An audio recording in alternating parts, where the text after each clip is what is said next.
Sobrang pagiging antukin. Sakit daw na matatawag yan. Alamin natin ang totoo. Tara, let's prove it. Bago maniwala sa mga claim-claim na yan, patunayan na yan sa Let's Prove It! Ang excessive daytime sleepiness o hypersomnia ay isang kondisyon kung saan nakakaranas ang isang tao ng labis na pagod o antok tuwing umaga o hapon.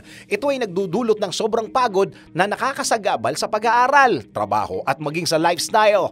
Ayon sa National Sleep Foundation, hanggang 40% ng mga tao ay may ilang sintomas ng hypersomnia, paminsan-minsan, gaya ng broken sleep o ang paputol-putol na pagtulog dahil sa hilik ng katabi o init ng panahon at medication o substance abuse.